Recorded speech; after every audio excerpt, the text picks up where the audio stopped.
Good afternoon. आज हम लोग बात करेंगे स्विफ्ट के बारे में। स्विफ्ट एक कार भी आती है, पता है? हाँ, लेकिन हम वो जो स्विफ्ट कार है उसके ब्रांड नेम की हम बात नहीं करेंगे। ये स्विफ्ट क्या है उसको जानने से पहले मैं आप लोगों को बता दूं कि किसी में अगर दो पक्षों में अगर लड़ाई हो तो दोनों पक्ष एक दूसरे को कई तरीके से नुकसान पहुंचा सकते हैं। उनमें अगर मैं बात करूं तो बेसिकली तीन ही तरीके होते हैं जिस तरीके से आप जो है अपने दुश्मन को नुकसान पहुंचा सकते हो। पहला तरीका, उसका मुंह तोड़ के फोड़ के, मतलब फिजिकल हार्म, ठीक है, गोला बारूद, गोली से भून के, ये सब एक तरीका ये हो सकता है फिजिकल। दूसरा मानसिक तौर से, जिसको हम लोग मेंटल बोल सकते हैं। मानसिक संतुलन अगर उसका जो है वो डिस्टर्ब कर दिया जाए उस तरीके से हम उसका नुकसान पहुंचा सकते हैं। तीसरा तरीका जो है वो है इकोनॉमिकल, ठीक है, इकोनॉमिकल या आर्थिक। तो ये हो गया मानसिक, ठीक, और ये हो गया शारीरिक। ये कुछ तरीके हैं जिससे आप अपने दुश्मन का जो है वो बुरा कर सकते हैं, बहुत बुरा कर सकते हैं। अगर मैं आज की डेट में यूक्रेन एंड रसिया के बारे में बात करूं, रसिया की स्पेलिंग ये होती है, नहीं, हाँ, यूक्रेन और रसिया के बारे में बात करूं तो यूक्रेन और रसिया, यूक्रेन को जो नुकसान पहुंच रहा है इन तीन में से वो केवल और केवल फिजिकल हार्म इसको पहुंच रहा है। समझ रहे हैं आप लोग? इसके अगर अभी करंट में बात किया जाए, अगर ये जो नुकसान पहुंचा रहा है, ठीक, वो गोले बारूद के उनके सैनिकों का नुकसान, ठीक, मतलब अगर रसिया की तरफ से अगर बात किया जाए, इसके इंपैक्ट में दूसरा जो है इकोनॉमिक लॉस भी हो रहा है इनका, ठीक, रसिया के साइड से। इसके साथ में इन दोनों के इंपैक्ट की वजह से, मतलब गोला बारूद, जो भी बम वगैरह गिराए जा रहे हैं, उसकी वजह से जान की नुकसान हो रहा है, माल का नुकसान हो रहा है, आर्थिक नुकसान हो रहा है। इन दोनों को अगर आप कंबाइन करते हो तो तीसरा जो नुकसान है वो है मेंटल। किसकी तरफ से? रसिया की तरफ से। तो अगर यूक्रेन का नुकसान बात करो तो ये हो रहा है, ठीक है।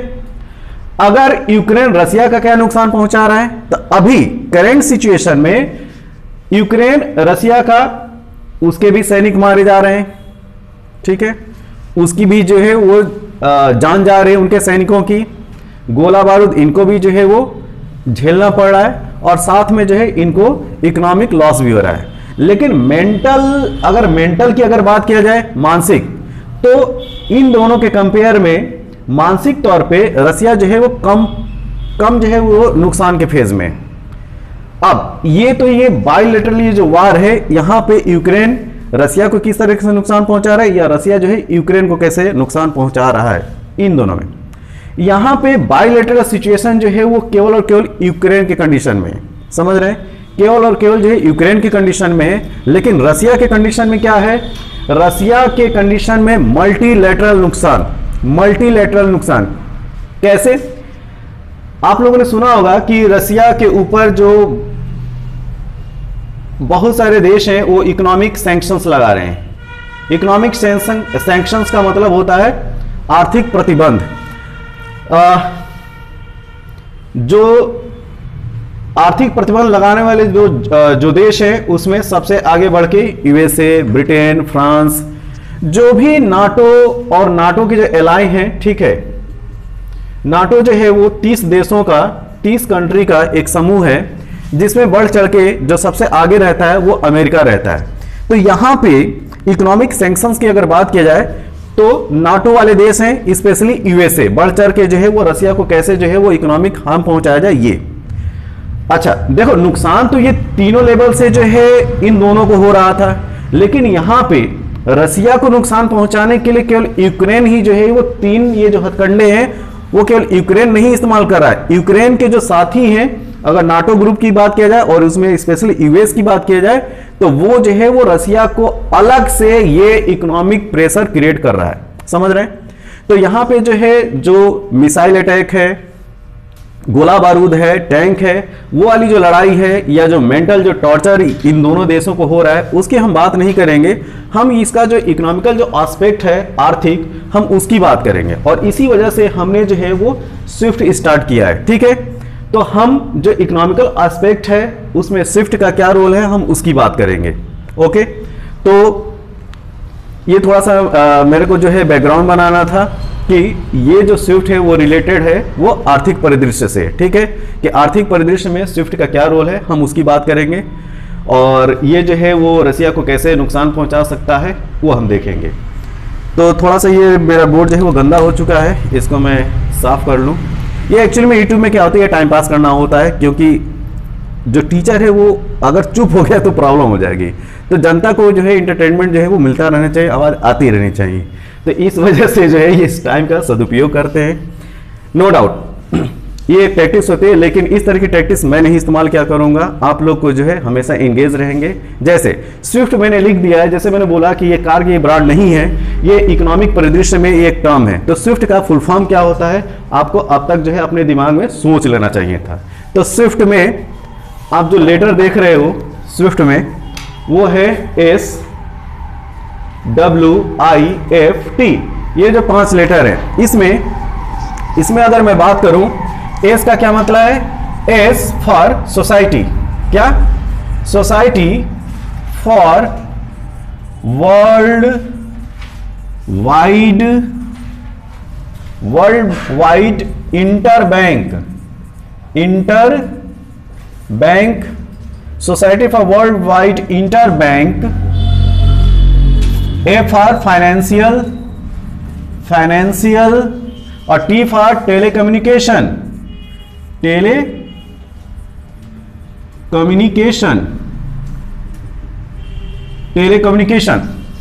अब ये जो स्विफ्ट है ये एक सोसाइटी है, कैसा, वर्ल्ड वाइड इंटरबैंक। यहां पे जो कीवर्ड है वो इंटरबैंक फाइनेंशियल टेलीकम्युनिकेशन। अगर हम इस संस्था की स्थापना की बात करें, इस्टेब्लिशमेंट ईयर की अगर हम बात करें, तो इसका इस्टेब्लिशमेंट होता है 1973 मई के महीने में, डेट होती है 3 मई 1973 को इसकी स्थापना होती है। और ये जो इंस्टीट्यूट है वो बेल्जियम बेस्ड है। कहां पे, बेल्जियम। इसका मतलब कि इसका हेडक्वार्टर कहां पे होगा, बेल्जियम में होगा। तो बेल्जियम में ला हुल पे एक जगह है, कहां पे, बेल्जियम में। और बेल्जियम में ये ब्रसेल्स, बेल्जियम की अगर कैपिटल में कहूं तो बेल्जियम की कैपिटल है ब्रसेल्स, BRUSSELS। तो ब्रसेल्स लिखिए, BRUSSELS, Brussels, capital of Belgium. Belgium की कैपिटल ब्रसेल्स में एक जगह है, ब्रसेल्स के पास एक जगह है ला हुल पे, वहां पे इसका हेडक्वार्टर बनाया गया है। ये कब का है, 1973 3 मई का इसका इस्टेब्लिशमेंट है, ठीक है। अगर आज की बात की जाए तो लगभग 50 साल इसके पूरे होने जाएंगे, 2023 में जो है 50 साल कंप्लीट हो जाएगा। ओके, इसकी थोड़ी सी मैं खासियत बता दूं। ये काम क्या करता है, ये करता है काम जैसे एक देश, दूसरा देश, तीसरा, चौथा, पांचवा, इस तरीके से पूरे वर्ल्ड वाइड जो देश हैं, ठीक, 1 2 3 4 5 6 7 8 9 10 11 एंड सो मेनी, ठीक।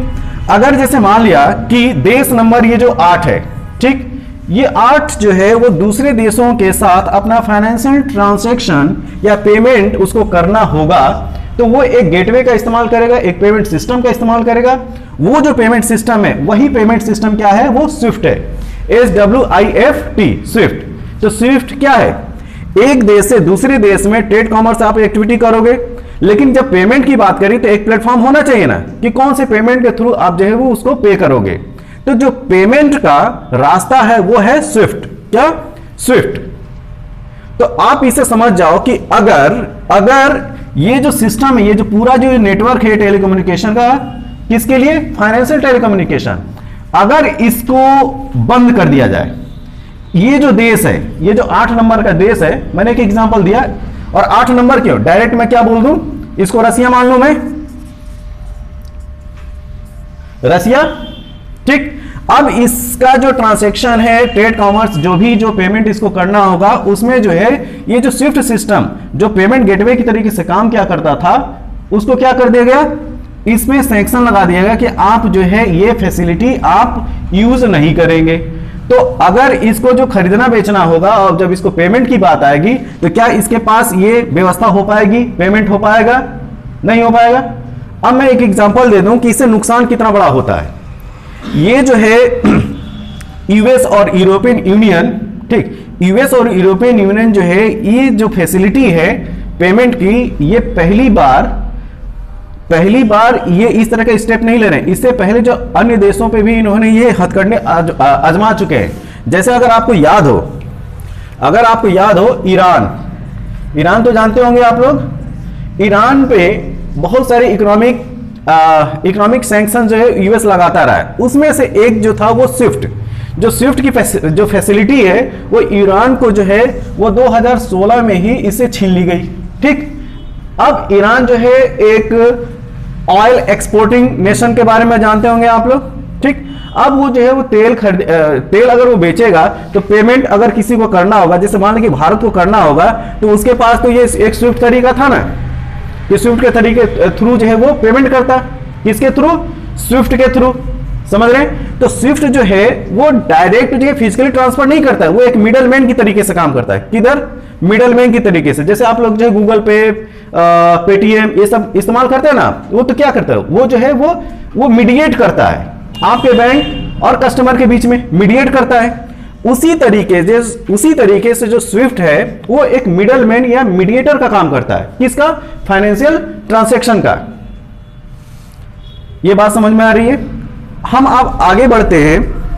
ईरान वाले जो केस था, जब 2016 में यूएस और उसके जो एलाई हैं, जब इन्होंने जो है वो सैंक्शन लगा के स्विफ्ट की जो सर्विस है उसको बाधित कर दिया था ईरान में, तो उसकी इकोनॉमिक 1/3 नुकसान हुआ था। एक तिहाई, ये तो बहुत बड़ा नुकसान है ना, 1/3। समझ रहे हैं? अब 2016 में ईरान के साथ ऐसा हुआ था और आज की डेट में जो है वो किसके साथ हो रहा है? रूस के साथ, कि वो जो है अन्य देशों के साथ ये फैसिलिटी का इस्तेमाल ना कर सके। तो रसिया को भी नुकसान होगा, बिल्कुल होगा। ठीक, और ये सब जो है एक स्विफ्ट है, प्लस रसिया की बहुत सारी जो एसेट्स हैं, ठीक है, एसेट्स हैं, उसको भी जो यूरोप और यूएस, अगर अमेरिका की बात किया जाए या यूरोपियन यूनियन के देश की बात किया जाए, वो जो है उसकी प्रॉपर्टी वगैरह जो सीज कर रहे हैं। उनमें से एक तरीका जो इन्होंने स्विफ्ट को ले रखा है। अब यहाँ पे क्वेश्चन ये आएगा कि यूएस या यूरोपियन यूनियन की जो है पकड़ स्विफ्ट पे इतनी ज्यादा क्यों है? ये बात आता है ना कि यूएस जब चाहे यूरोपियन यूनियन और प्लस यूएस जब चाहे वो स्विफ्ट की फैसिलिटी किसी भी देश को जो है वो बाधित कर दे। यहाँ पे ध्यान देने वाली बात है कि स्विफ्ट को बनाया किसने।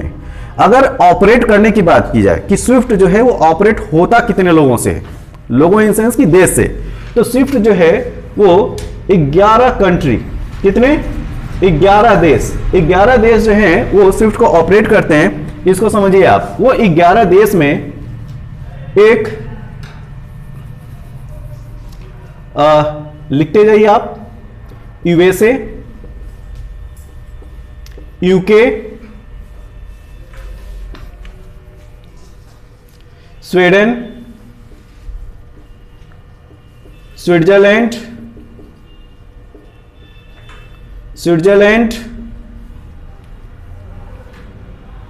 Germany, France,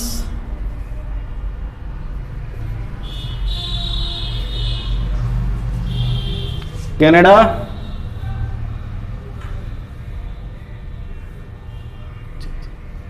Japan, Belgium, Netherlands,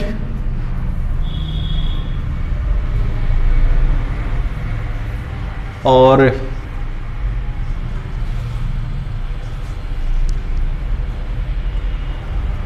शायद इटली। ठीक है, ये देश हैं US, UK, Sweden, Switzerland, Germany, France, Canada, Japan, Belgium, Netherlands and Italy. ठीक है। इसमें से देखिए G7 के प्लस 4, ये टोटल मिला के कितने हो गए? 11 देश। 11 देश जो है इसको 11 देश जो है इसको ऑपरेट करते हैं। तो इसमें मेनली है कौन? मेनली यूएस, यूके, ठीक, यूरोपियन यूनियन के जो बहुत प्रभुत्वशाली वाले जो देश हैं वही हैं। तो जब वो हैं, तो जब डिसीजन जो है यूएस एंड यूरोपियन यूनियन मिल के अगर ले रहे हैं, तो स्विफ्ट को पालने पोसने वाले या ऑर्गेनाइज करने वाला अगर ये देश है, तो जिसको चाहे वो फैसिलिटी दे और जिसको चाहे वो फैसिलिटी ना दे। समझ रहे हैं आप लोग?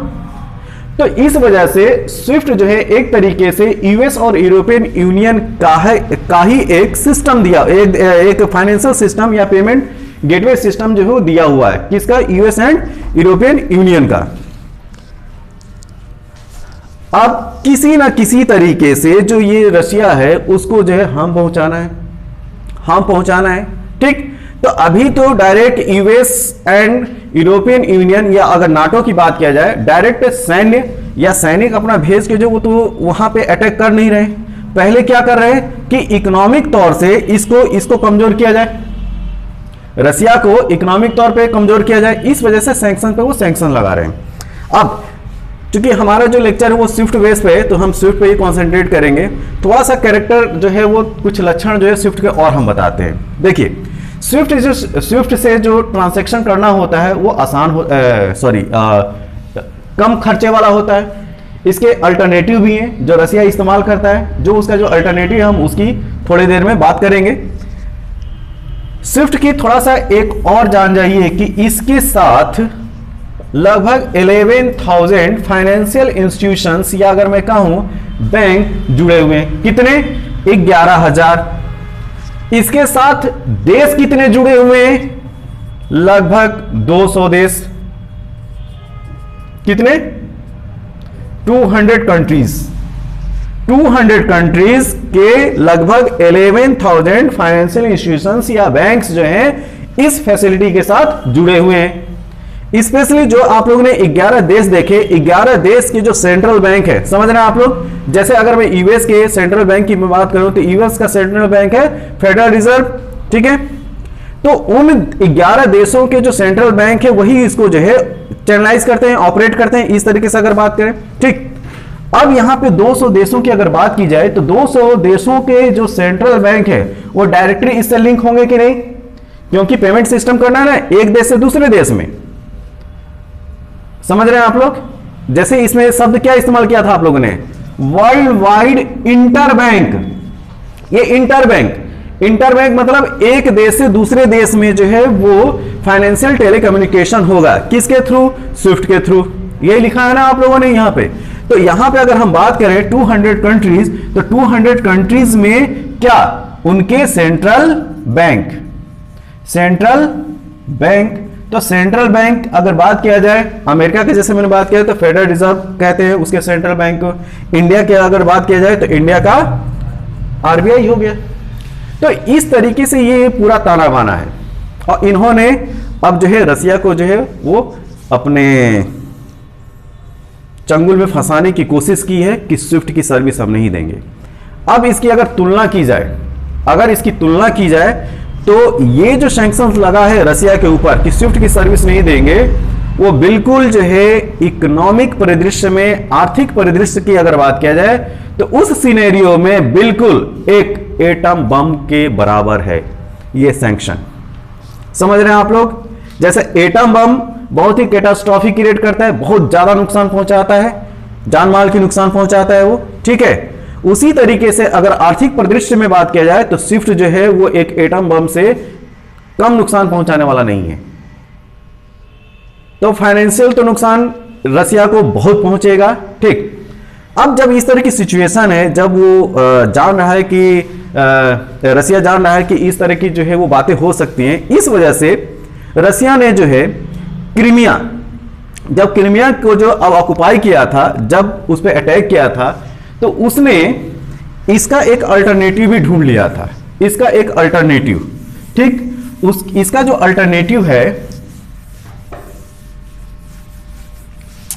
अल्टरनेटिव है वो है SPFS। क्या? SPFS, ठीक। एसपीएस का फुल फॉर्म है सिस्टम